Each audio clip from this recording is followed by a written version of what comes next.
Hi friends, welcome back to another episode of Generation Tech. My name is Alan. A while back we did a few videos comparing the concept art made by Ralph McQuarrie for the original Star Wars trilogy and the actual scenes that were created from it. Today we'll be doing the same thing but looking at The Force Awakens. Unfortunately, Ralph McQuarrie is no longer with us, but the folks at ILM were able to create some stunning artwork.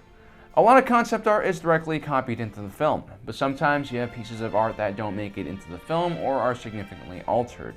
They give us some insight into what the design team was thinking at the time.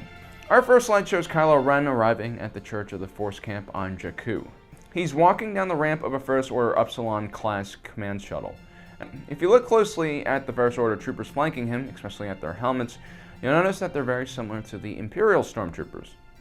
The design team at Lucasfilms went through a few iterations to find a balance between familiarity and progress when they were designing the stormtrooper outfits.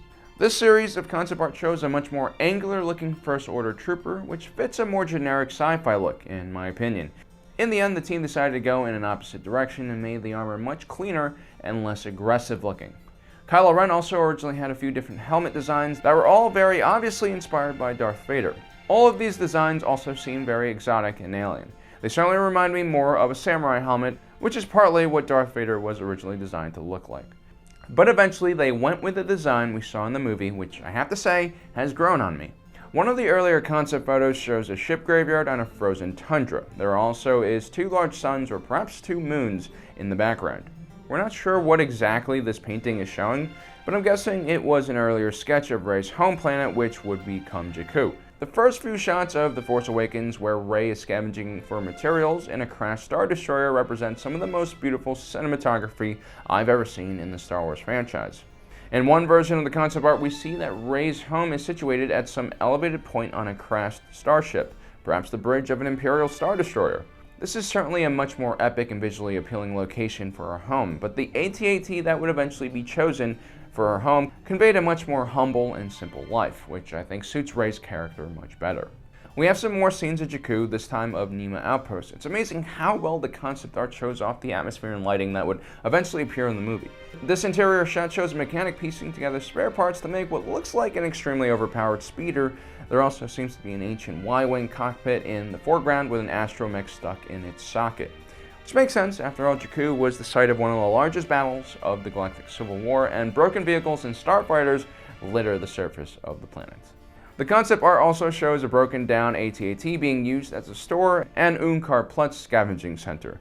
This is some concept art of BB-8. It's pretty close to the final version of the droid, but the only difference is this BB-8 has a bit more tread across its body, making the droid much more off-road capable, I think.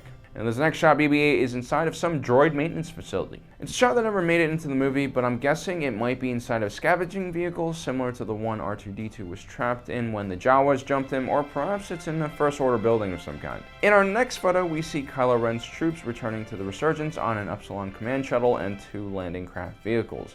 Instead of one Resurgence-class Star Destroyers, there are two in the shot. The shot of one of the landing bays is very similar to the final design, which obviously is inspired by the hangar bays designed for the Death Star in A New Hope. In the next scene, we see Kylo Ren using an Imperial interrogation droid to pry secrets out of a man dressed in robes that a Jedi or scavenger on Jakku would wear. I'm not sure if this is what Poe Dameron was supposed to look like, or perhaps Rey was at one point supposed to be a male character. Also notice the Stormtrooper in this scene is wearing armor that looks a lot like the Imperial Stormtrooper design from the original trilogy. In the Force Awakens novel, after Finn leaves the TIE Fighter crash site, he attempts to hail down a vehicle full of scavengers and bandits. They just laugh and drive by. That scene never made it into the film. And then we have this piece of concept art where the TIE Fighters are landing on what I assume is Jakku. These are the First Order upgraded TIE Fighters which have shielding. The TIE in front is able to fold its wings, which, while cool, doesn't seem to be very useful. Not only does it weaken the wing structure, it also takes up much more space than it would if the wings were in an upright position. The next few scenes cover the very cinematic chase scene where Rey and Finn try to escape in the Millennium Falcon. Notice how some scenes show the Millennium Falcon with its original sensor disc, which Lando knocked off during his Death Star 2 run. The other scene shows it with a replacement disc that we later see in the film. Here we see Han, Chewie, and Rey standing on top of the Falcon, and possibly Finn in the cockpit. Two ships have them trapped. Perhaps this was the scene that eventually turned into the famous Rathtar scene where Kanji Club and the Guavian Death Gang come take the bounty on Han's head. Instead of being in space though, they are in the atmosphere of a planet that kind of looks like Takodana, which is where our next scene takes place. This one looks like somewhere outside of Maz Kanata's castle. It does seem to hint that instead of being isolated in the wilderness, this version of Maz's castle is in a small village or even city. The next shot is an interior of what I'm guessing is the inside of Maz's cantina. Maz is definitely a bit more fragile and uses a cane to get around. Then we have TIE fighters rushing through the air with the sun at their back, which will become an iconic shot in the movie. We also have shots of Resistance X-Wings. This earlier version, interestingly enough, had a two-person cockpit, which shortens the nose of the craft. I'm not a huge fan of it, although something about the X-Wing with its S-foils closed reminds me of a Z-95 Headhunter. The next shot, which also became an iconic scene in the film, shows the normal X-Wing with a single cockpit. Then we're transported to Killer Base, where a few figures, including, I'm guessing, General Hux, is looking over a huge lot of TIE fighters. There's a castle in the background, which I'm guessing serves as the main base for the First Order.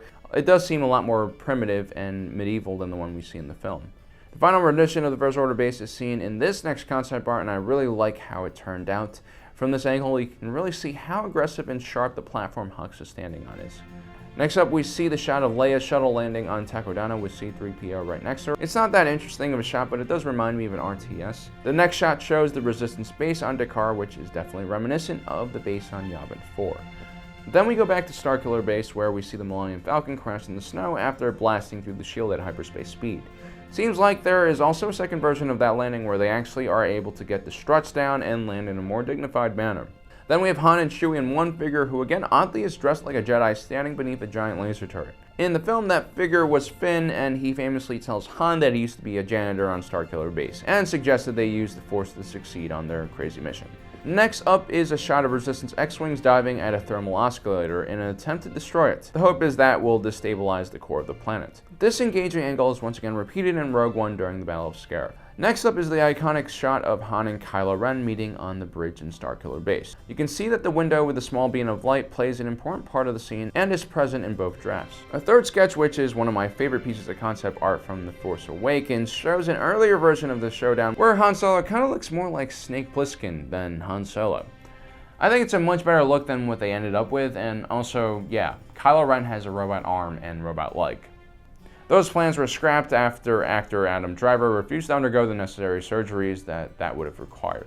Also, rumors have it Han Solo was originally supposed to have a beard, like in the picture you just saw, but Harrison Ford wasn't having it. Then we have the iconic shot from the trailer where Kylo Ren is stalking Rey and Finn through the woods. That finishes in the iconic battle between Rey and Kylo Ren. You can see Chewie piloting the Falcon to rescue Rey, and there's someone in the foreground who later I'm guessing would become Finn. The last scene takes place on Ahch-To, where we see Rey has landed the Falcon and is now beginning her ascent to the top of the island to find Luke. You can kind of see Mynock-like creatures flying in the air. They were much more dangerous and less edible than the Porgs. In our last piece of concept art, we see Luke Skywalker with a man bun. Luckily, they got rid of that. Well guys, that's all the concept art we have for you for The Force Awakens. As you can tell, it had a huge effect on the final product of the film. If you guys want to learn more about Star Wars concept art, check out our videos where we cover the concept art in A New Hope and Empire Strikes Back. Also, don't forget to subscribe and like us on Facebook. Thanks for joining us today. If you're watching this, you are Generation Tech.